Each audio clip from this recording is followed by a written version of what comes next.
frente a Dios por su nacimiento físico y de la noble sangre que heredaron de sus padres, odiando a todas las otras personas, aunque Dios los considera en todos estos casos como polvo y ceniza y malditos por el nacimiento, lo mismo que a todos los otros paganos. Y aún así le dan a Dios la mentira. Insisten en estar correctos y con tan maldito y blasfémico rezo se proponen arrebatarle a Dios su gracia y recuperar Jerusalén. Aún más, aunque los judíos fueran 7 veces más ciegos de lo que son, si eso fuera posible, ellos todavía tendrían que ver que Esaú y Edom, en lo que se refiere a su nacimiento físico, eran tan nobles como Jacob, desde que no solamente eran el hijo mismo padre, Isaac, y de la misma madre, Rebeca, pero era también el primogénito. Y el primogénito en aquella época otorgaba la nobleza más alta por sobre los otros hijos. Pero que lo que este nacimiento igual o hasta primogénito y así por virtud más noble que Jacob lo benefició, él así y todo no fue contado entre el pueblo de Dios, aunque llamara a su abuelo Abraham y a su abuela Sara, de la misma forma que lo hizo Jacob. Por cierto, como ya ha sido dicho, hasta más válidamente que Jacob.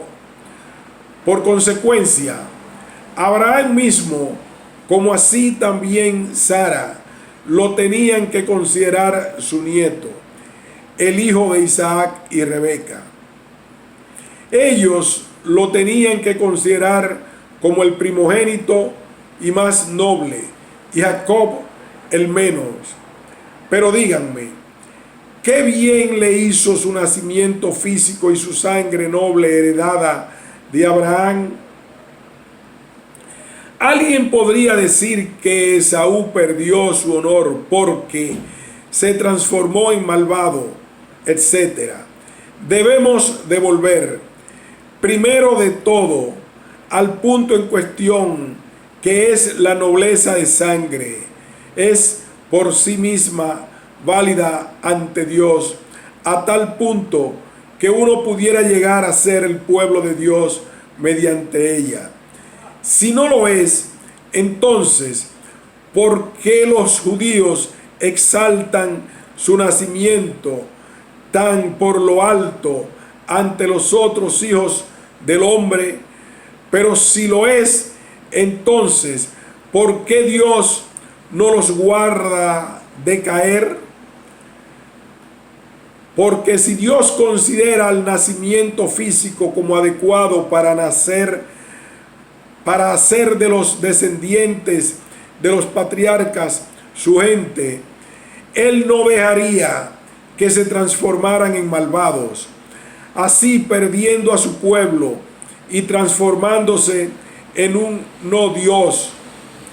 Pero si los dejara convertirse en malvados, entonces es seguro que no considera el nacimiento como medio de crear o producir un pueblo para Él. En segundo lugar, Esaú no fue rechazado del pueblo de Dios porque se transformó en malvado después, ni fue Jacob contado entre el pueblo de Dios en vista de su futura vida santa. No, mientras ellos dos estaban todavía en el vientre de su madre, la palabra de Dios los distinguió a los dos. Jacob fue llamado, Esaú no lo fue de acuerdo a las palabras. El mayor servirá al menor. Génesis 25:23.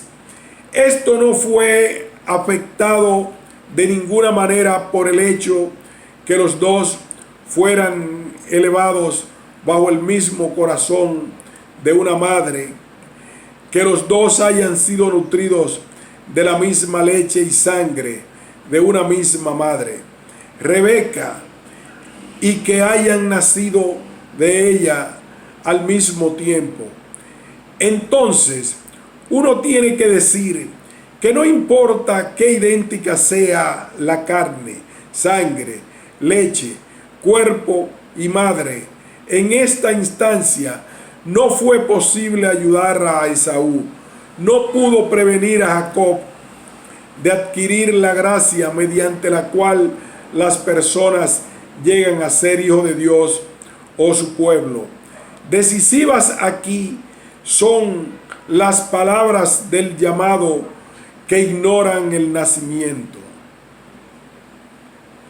Ismael también puede decir también que es igualmente un verdadero y natural hijo de Abraham. Pero, ¿de qué le vale su nacimiento físico? A pesar de esto, él tuvo que dejar su casa y herencia de Abraham y su hermano Isaac. Usted puede decir que Ismael nació de Agar, mientras Isaac nació de Sara. Si algo tiene que ver, esto fortalece nuestro punto de vista, porque el nacimiento de Isaac mediante Sara fue afectado por la palabra de Dios y no por la sangre y carne, porque Sara estaba mucho más allá de su edad natural para tener hijos. Para discutir la cuestión de nacimiento un poco más, aunque Ismael es la carne y sangre de Abraham y su hijo natural, aún así, la carne y sangre de un padre tan santo no le ayudó. Al contrario, lo dañó, porque no tuvo más que sangre y carne de Abraham y no tuvo la palabra de Dios a su favor. El hecho de que Isaac sea descendiente de la sangre de Abraham no lo daña, aunque no le haya servido para nada a Ismael, porque él tenía la palabra de Dios que lo distinguió de su hermano Ismael, quien es de sangre y carne del mismo Abraham. ¿Por qué hacer de esto tanto? Después de todo, si el nacimiento contara ante Dios, yo pudiera llamarme tan noble como cualquier judío, sí, tan noble como Abraham mismo, como David, como todos los santos profetas y apóstoles. Ni tampoco les debería las gracias si ellos me consideraran tan nobles como ellos ante Dios por razón de mi nacimiento. Y si Dios se rehusara a reconocer mi nobleza y nacimiento como igual a la de Isaac, Abraham, David y todos los santos, yo mantengo que Él me está haciendo una injusticia y que no es un juez justo, porque no lo voy a entregar, y ni tampoco Abraham, David, profetas, apóstoles o ni siquiera un ángel del cielo me negaría el derecho de decir que Noé, en lo que se refiere a mi nacimiento físico, sangre y carne, es mi verdadero ancestro natural, y que su esposa, quien quiera que ella haya sido, es también mi verdadero ancestro. Porque todos somos descendientes de un Noé desde el diluvio. Nosotros no somos descendientes de Caín, porque su familia se perdió para siempre en el diluvio, cuando con muchos de sus primos, cuñados y amigos de Noé. Yo también digo que Jafet, el primogénito de Noé, es mi verdadero ancestro natural, y su esposa, quien quiera que haya sido, también. Porque como nos informa Moisés en Génesis 10, él es el progenitor de todos nosotros los gentiles. Así, Sem, el segundo hijo de Noé, y todos sus descendientes no tienen fundamento para vanagloriarse sobre su hermano mayor Jafet, debido a su nacimiento. Seguramente el nacimiento jugará un papel. Entonces, Jafet, como el hijo mayor y el verdadero heredero, tiene razón de vanagloriarse contra Sem, su hermano menor, y los descendientes de Sem, sean estos llamados judíos, ismaelitas o edomitas. Pero, ¿de qué le sirvió al bueno de Jafet, nuestro ancestro, ser el primogénito físico? De nada. Sem gozó de primicia, no por razón de su nacimiento, el cual posdataba al de Jafet, sino porque el llamado y palabra de Dios fue el árbitro aquí. Yo podría ir al principio del mundo y marcar nuestra herencia en común desde Adán y Eva, después de Sem, Enos, Kenán, Mahalalel, Yered, Enoc, Matusalén, Lamec, porque todos estos son nuestros ancestros, como así también de los judíos, y compartimos igualmente el honor, nobleza y fama de descendencia de ellos, al igual que los judíos. Nosotros somos su sangre y carne, al igual que Abraham, y todas sus semillas lo son. Porque nosotros estuvimos entre las piernas de los mismos santos padres que ellos, y no hay diferencia de ninguna clase en lo que concierne al nacimiento, o carne o sangre, como nos dice la razón. Es por esto entonces que los judíos son idiotas, estúpidos, más absurdos que los gentiles, para alardear ante Dios de su nacimiento físico, mientras que no son mejor que los gentiles. Por razón de ello, desde que los dos comparten un nacimiento, una carne y una sangre, de los primerísimos, mejores y más santos ancestros. Ninguno de los dos puede reprochar o reprobar al otro sobre alguna peculiaridad, son implicarse a sí mismo al mismo tiempo. Pero avancemos.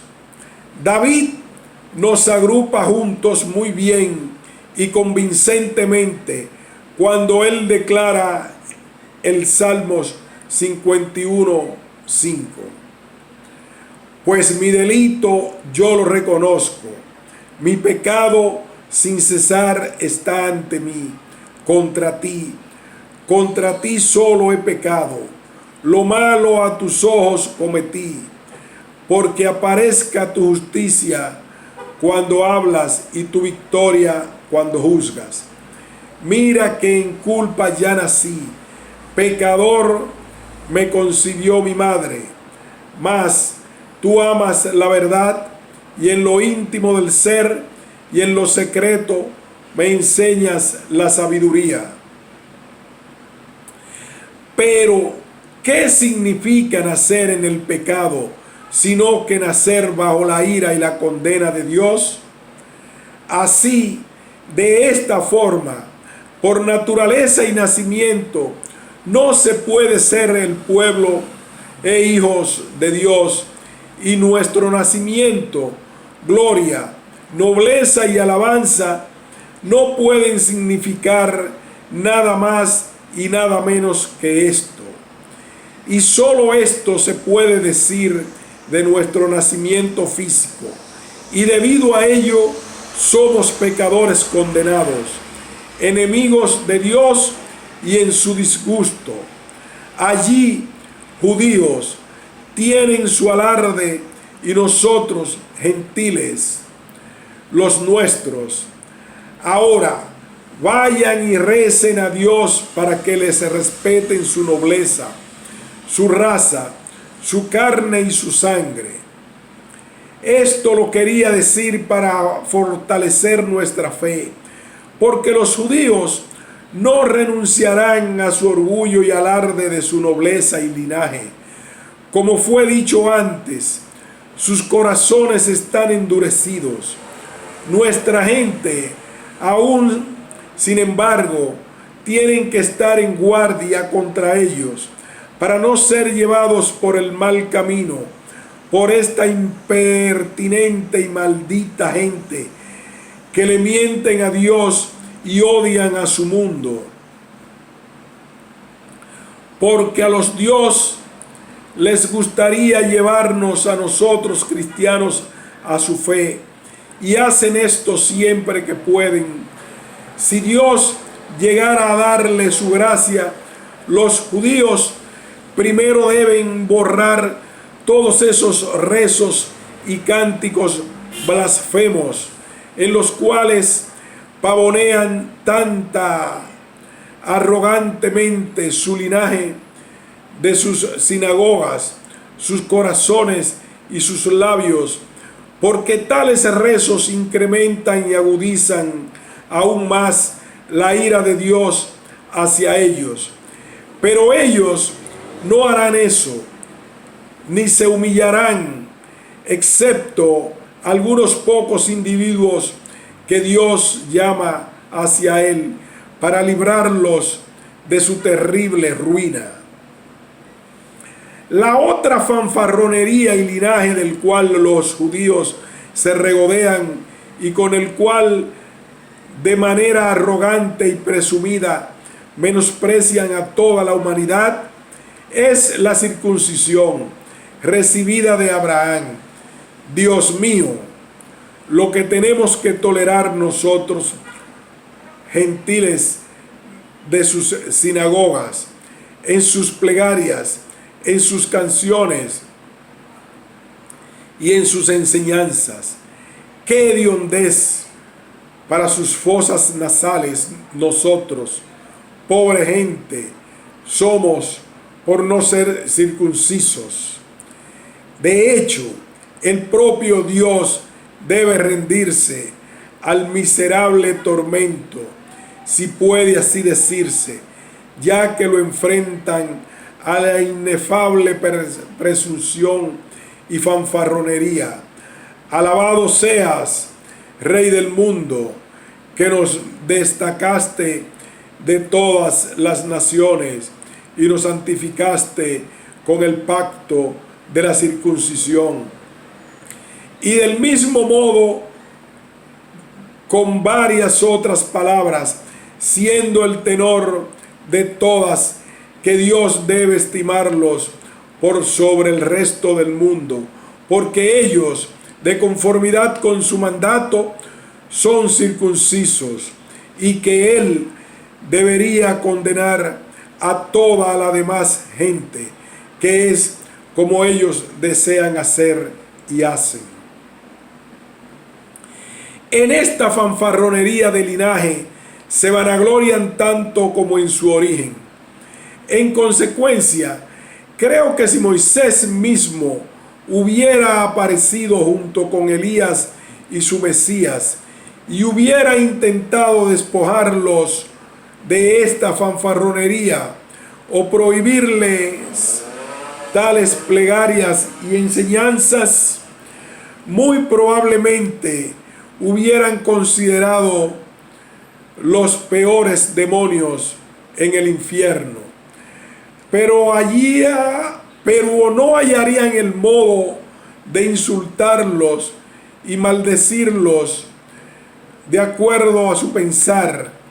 Y por supuesto, no les creerían, pues fue entre ellos que